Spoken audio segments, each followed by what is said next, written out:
Hello viewers, আসসালামু আলাইকুম। রমাদান মোবারক। কেমন আছো সবাই? আশা করি আল্লাহর রহমতে সবাই ভালো আছো। আমরাও আল্লাহর রহমতে তোমাদের দোয়ায় ভালো আছি, সুস্থ আছি। তো আজকের ভিডিওটা হলো আমি শুরু করতেছি জোহরের নামাজ পড়ে সেহরি রান্নাটা আমি আগে সবসময় রান্না করে ফেলি, কারণ ইফতারের পরে আমার শরীর ছেড়ে দেয়, এরকম অনেকেরই আছে। তো এই জন্য আর রান্না করতে ভালো লাগে না। দেন আমি মুরগির মাংস রান্না করতেছি, প্লাস অন্য একটা চুলায় মাছের মাথা দিয়ে পালং শাক রান্না করতেছি। তো বাচ্চারা মাংস রোজার ভিতরে খেতে চায়, আর ভোর রাতের সময় যত তাড়াতাড়ি শর্টকাটে খাওয়া যায় সেগুলি ট্রাই করে। তো এই তো এরপরে আমি অন্য একটা চুলায় মাছ বসিয়ে দিলাম ফ্রাই প্যানে। মাছটা ভেজে নেব, বাইলা মাছটা। তো ভেজে নেওয়ার পরে এখন এটা পালং শাক দিয়ে রান্না করব। দেন এই তো আমি সব কিছু বসিয়ে দিচ্ছি, কিন্তু আমার ছোটো বাবুটা কান্না করতেছে। 3টা বাচ্চা নিয়ে অনেক কষ্ট হচ্ছে, কিন্তু কী আর করবো, ছোটো বাবুটা বেশি বিরক্ত করে। তারপরও কিছু করার নাই, সমস্ত কিছু নিজের একা হাতেই করতে হবে। তো এই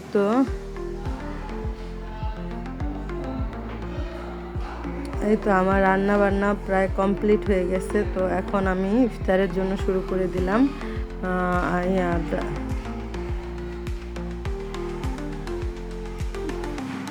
ছোলা বুটটা ভুনা করে ফেললাম, সাথে পেঁয়াজটা সন্ধ্যার ভাজা পোড়া, ইফতারের ভাজা পোড়া করে ফেললাম। সন্ধ্যার সময় যেহেতু আজান দিয়ে দিবে, তো টাইম খুব কম ছিল, খুব দ্রুত চেষ্টা করতেছিলাম যে কী করা যায়। দেন এই তো এগুলো করার পরে তো বাচ্চাদের জন্য বানাইতেছি পেঁয়াজগুলো। বাচ্চারা আর ওদিক দিয়ে মুরগি ভাজাটা ওরা খুবই পছন্দ করে, তো মুরগি ভাজতেছি। আর 2টা বাচ্চাই ছোট ছোট রোজা রাখতেছে, তো ওদের পছন্দগুলি সবসময় চেষ্টা করি করার।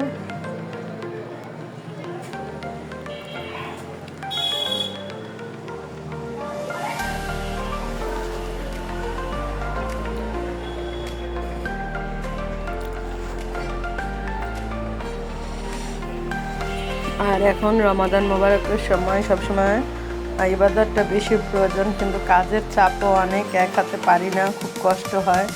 তারপরও বাচ্চাদের খাবার দাবার পছন্দ মতো রেডি না করলে তো বাচ্চাদের রোজার হার আগ্রহটা কমে যায়। এজন্যই আমি সবসময় চেষ্টা করি বাচ্চাদের পছন্দ মতো খাওয়ানোর।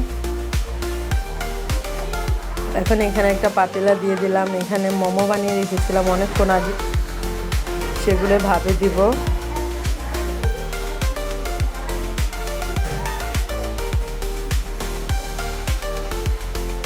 এই তো আর এদিক দিয়ে আমি আলুর চপটা বানিয়ে ফেললাম।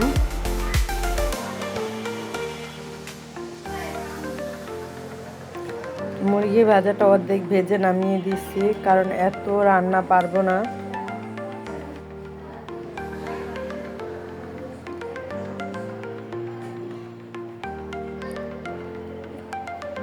আর এই পাতিলের ভিতরে সবগুলি মোমো দিয়ে দিলাম।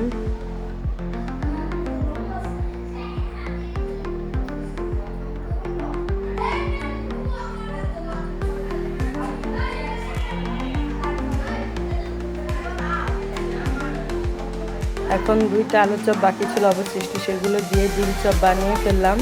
অনেকে আলুর ভিতরে ডিম দিয়ে ডিম চপ বানায়, কিন্তু সেটা আমাদের বাসায় খায় না, সেজন্য আমি বানাই না।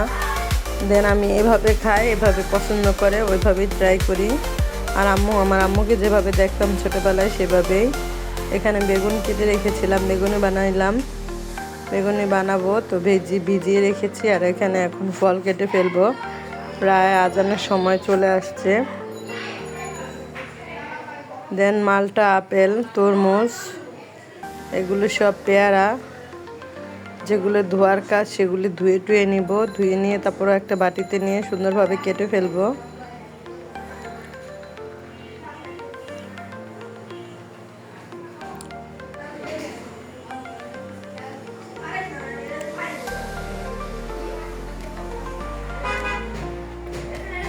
এই তো মালটাটা কেটে ফেলছি, তারপর আপেলটা কেটে ফেলবো।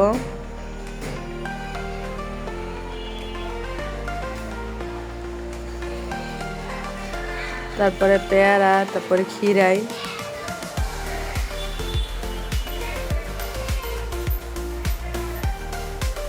তারপরে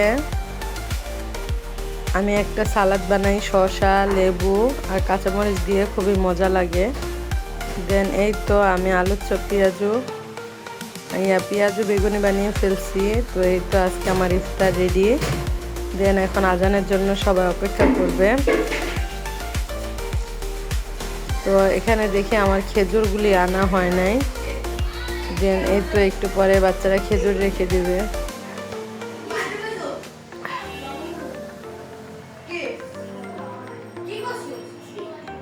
আর মোমো বানাইছে। দেন এখন সবাই একসাথে বসে ইফতার করবে।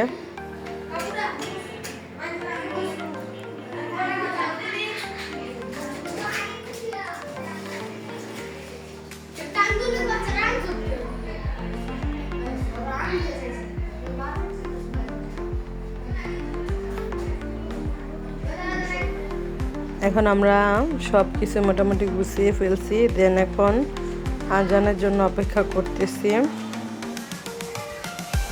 তো আমার ছেলেরা এদিকে লাচ্ছি শরবত বানাচ্ছে দুধ আর দই দিয়ে। এই তো এখন দুধ আর দই দিচ্ছে, আজানও দিয়ে দিচ্ছে। এখন ইফতার করা শুরু করব আল্লাহর নাম করে।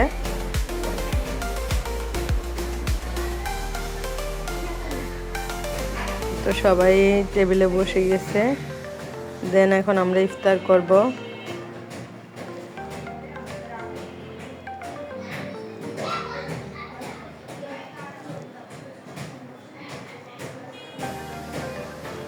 তো আমার ভিডিওগুলো যদি আজকে ভালো লাগে তাহলে প্লিজ লাইক এবং সাবস্ক্রাইব করবেন। প্রথম রোজা উপলক্ষে আজকে আমার এই আয়োজন ছিল। আর এই সেহরিটাও তোমাদের সাথে শেয়ার করলাম, যে রোজা রেখে সেহারির জন্য কি কি করলাম আর ইফতার কি কি করলাম 3টা বাচ্চা নিয়ে। দেন এই তো আজকের ভিডিওটা আর বেশি লং করব না। যা যা করেছি একটু একটু খেয়ে জাস্ট তোমাদের সাথে শেয়ার করতেছি।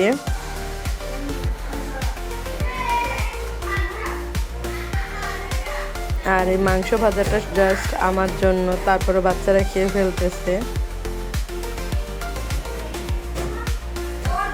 আর আমার ভিডিওটা যদি বেশ ভালো লাগে বেশি বেশি লাইক এবং সাবস্ক্রাইব প্লিজ প্লিজ প্লিজ।